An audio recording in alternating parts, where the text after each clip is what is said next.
Morning students, आपकी अपनी इस ऑनलाइन क्लास में आप सभी का स्वागत है। आज हम लोग इस क्लास के माध्यम से अध्ययन करेंगे आपके पेपर राजस्थान का भूगोल। जैसा कि पिछली क्लासेस में अपना टॉपिक चल रहा था राजस्थान के भौतिक प्रदेश, और राजस्थान के भौतिक प्रदेशों में हम लोगों ने अध्ययन कर लिया था पश्चिमी मरुस्थलीय प्रदेश के बारे में एंड देन अरावली श्रेणी के बारे में। आज हम लोग जो स्टडी करेंगे वो करेंगे राजस्थान का भौतिक प्रदेश पूर्वी मैदान के बारे में।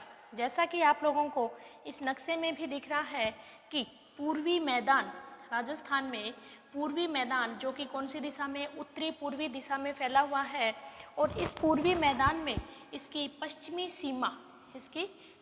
सीमा बनाती है अरावली श्रेणी, और इसकी पूर्वी सीमा जो है वो बनाता है दक्षिणी पूर्वी पठार। यानी इसके पश्चिम की ओर स्थित है राजस्थान का भौतिक प्रदेश अरावली श्रेणी एवं दक्षिणी पूर्वी दिशा में स्थित है दक्षिणी पूर्वी पठार।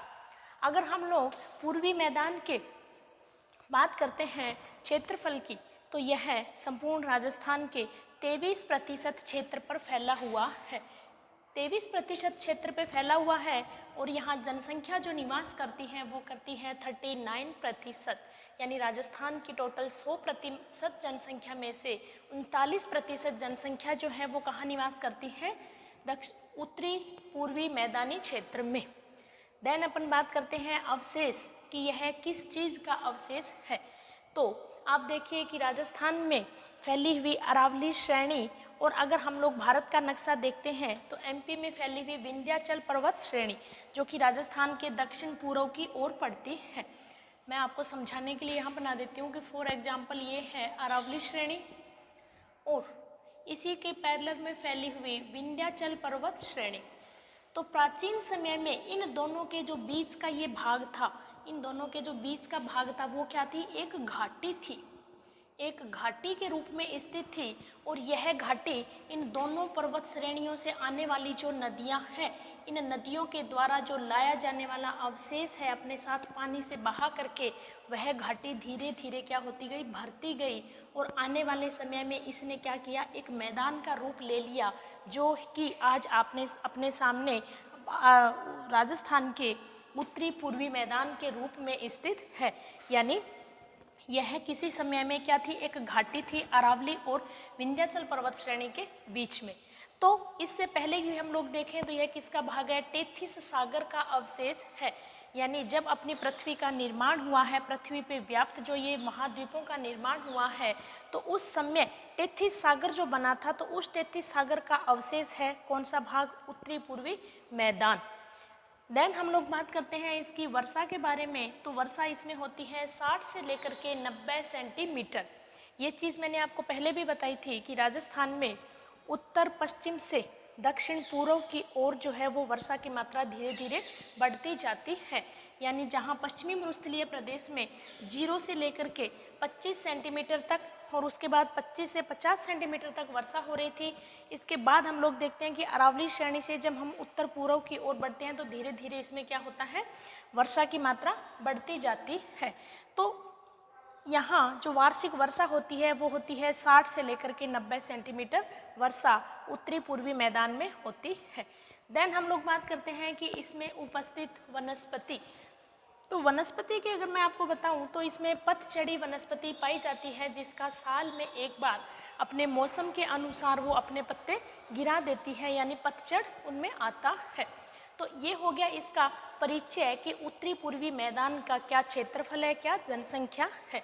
अब हम लोग बात करते हैं इसके उप विभाजन के बारे में कि उत्तरी पूर्वी मैदानी भाग को जो सब डिविजन्स इसके किए गए हैं या उप विभाजन इसके किए गए हैं, तो इसके उप विभाजनों में 3 भाग किए गए हैं। कितने भाग, 3 भाग किए गए हैं।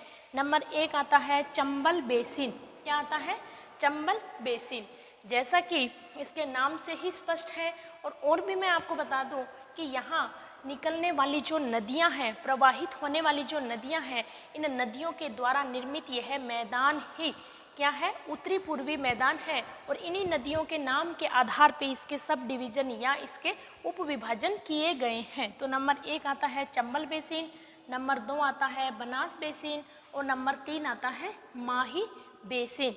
यानी ये क्या है, इस मैदान की या इस भाग की मुख्य नदियां हैं और इन नदियों के द्वारा निर्मित यह मैदान है। इन तीन के अलावा कहीं कहीं आपको पढ़ने में बाणगंगा बेसिन भी मिल जाता है।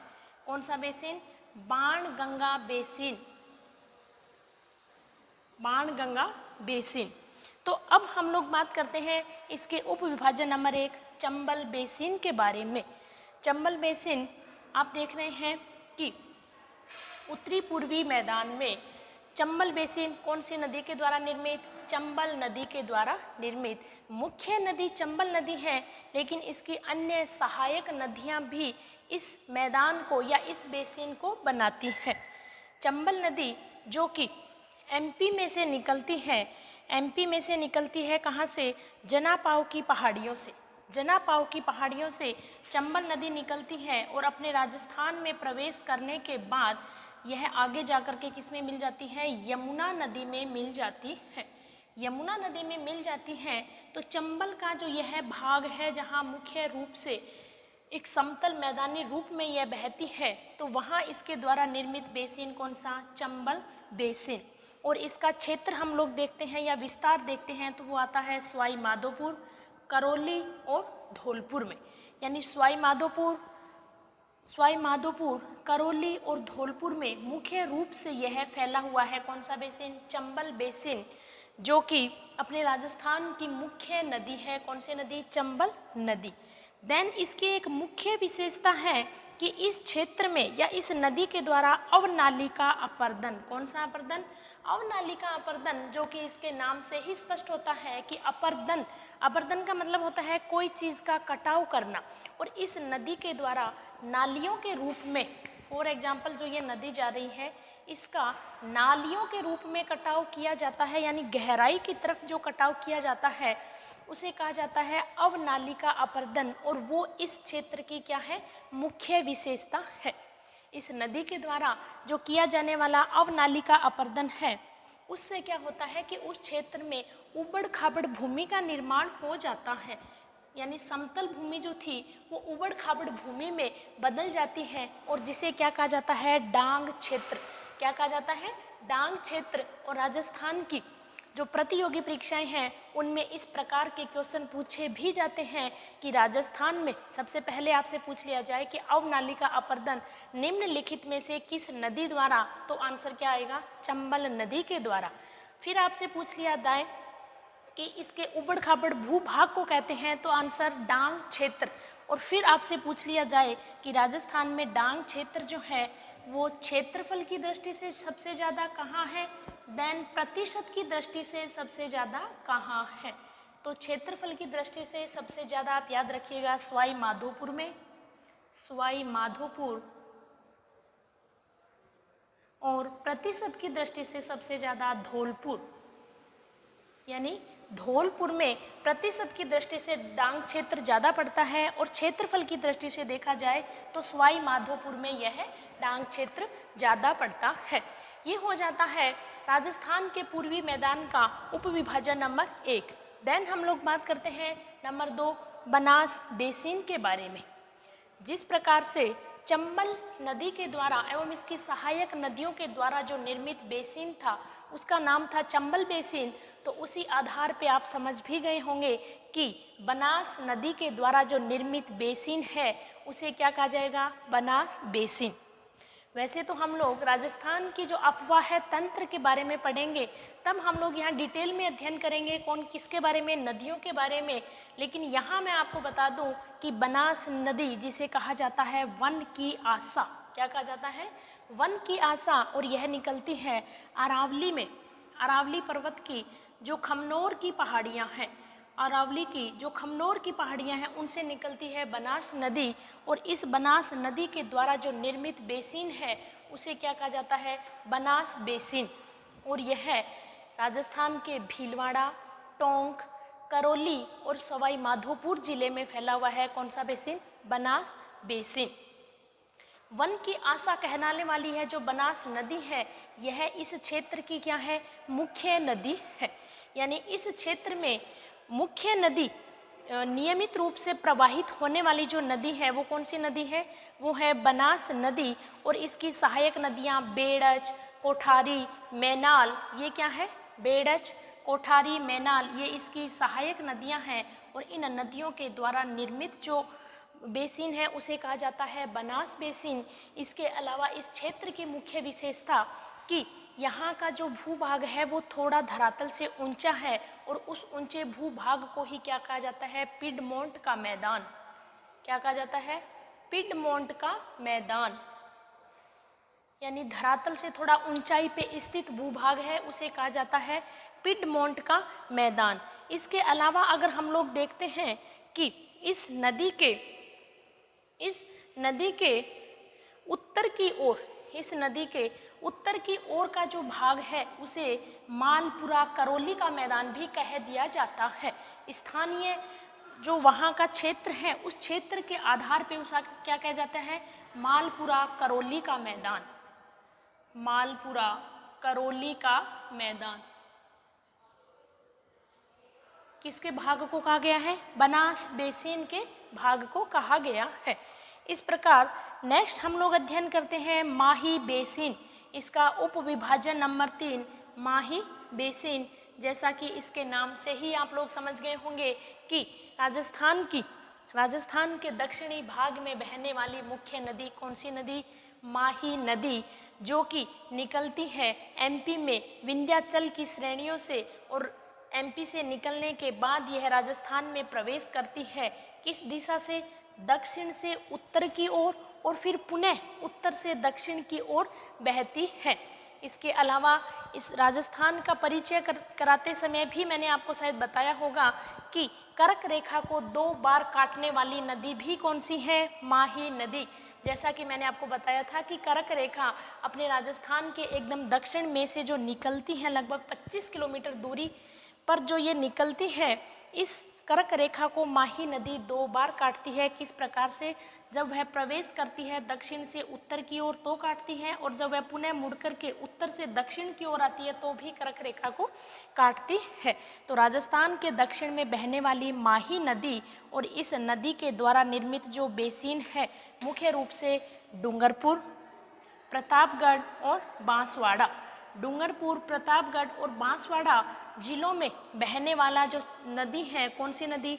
माही, एवं इसकी सहायक नदियां और मुख्य रूप से माही नदी ही है जिनके द्वारा निर्मित जो क्या है बेसिन, जिसे क्या कहा जाता है? माही बेसिन कहा जाता है।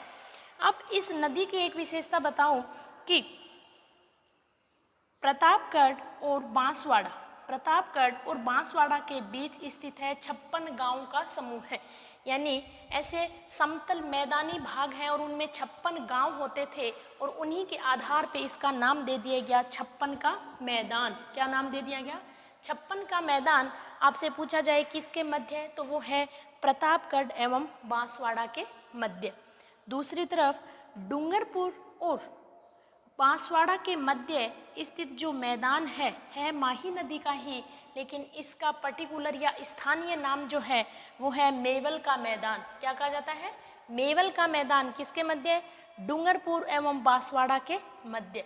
जिस प्रकार 56 गांव का समूह है जिसे 56 का मैदान कहा जाता है, उसी प्रकार प्रतापगढ़ एवं बांसवाड़ा के मध्य एक और मैदान पड़ता है इन 56 गांव के अलावा, उसे कहा जाता है कांठल का मैदान। क्या कहा जाता है? कांठल का मैदान, प्रतापगढ़ और बांसवाड़ा के मध्य। यानी प्रतापगढ़ और बांसवाड़ा के मध्य 2 मैदान है। एक तो 56 गांव का समूह है 56 का मैदान, और दूसरा एक मैदान जो पड़ता है वो कहा जाता है कांठल का मैदान। जबकि इसके अलावा मेवल का मैदान डूंगरपुर और बांसवाड़ा के मध्य। इस प्रकार यह हो जाता है माही बेसिन। अभी मैंने आपको बताया कि कहीं कहीं आपको बाणगंगा बेसिन भी पढ़ने को मिलेगा, कहीं कहीं तो बनास और बाणगंगा को कंबाइंड भी दे देते हैं, कहीं कहीं इसको बाणगंगा को अलग भी दे देते हैं, क्योंकि बाणगंगा जो कि जयपुर की बेराट की पहाड़ियों से निकलने वाली नदी है, इस नदी के द्वारा जो निर्मित बेसिन है उसे क्या कहा जाता है? बाणगंगा बेसिन कह दिया जाता है। और यह बाणगंगा नदी जो है यह भी भरतपुर के पास आकर के यमुना नदी में मिल जाती है। यानी भरतपुर से आगे यहाँ फॉर एग्जाम्पल ये होगी बैराट की पहाड़ियाँ, और बैराट की पहाड़ियों से निकली हुई यह नदी कौन सी? बाणगंगा नदी। और किस में मिल जाती है? यमुना नदी में मिल जाती है, भरतपुर से आगे की ओर चलती हुई। तो बाणगंगा के बेसिन को भी एक अलग से पर्टिकुलर इसका सब डिवीजन कर दिया जाता है, गंगा के द्वारा निर्मित जो बेसिन है। और पर्टिकुलर जयपुर और भरतपुर के जो बीच का मैदान है उसे कह दिया जाता है रोही का मैदान। क्या कह दिया जाता है? रोही का मैदान इसका नाम दे दिया जाता है। इस प्रकार हम लोगों ने अध्ययन किया राजस्थान का भौतिक विभाग पूर्वी मैदान कि इसका क्या परिचय है, क्या उप विभाजन है। उप विभाजनों में भी अपने अध्ययन किया चंबल बेसिन, बनास बेसिन, माही बेसिन, और अगर आप चौथा सब डिवीजन भी पढ़ना चाहते हो तो नंबर 4 बाणगंगा बेसिन। इन नदियों के बारे में भी हम लोग जब डिटेल में पढ़ेंगे कि राजस्थान के अपवाह तंत्र को पढ़ेंगे, फिर भी यहाँ एक बार आपको मैंने यह अच्छे से समझा दी है। उम्मीद करती हूँ कि आप लोगों को यह राजस्थान का भौतिक प्रदेश पूर्वी मैदान अच्छे से समझ में आया होगा। और जैसा कि मैं हर बार बोलती हूँ, आपने शॉर्ट नोट भी बना लिए होंगे। इसके आगे की क्लास में हम लोग अध्ययन करेंगे सबसे लास्ट और सबसे छोटा सा पार्ट, राजस्थान का भौतिक प्रदेश नंबर 4 दक्षिणी पूर्वी पठार। आज की इस क्लास को हम लोग यहीं समाप्त करते हैं। धन्यवाद।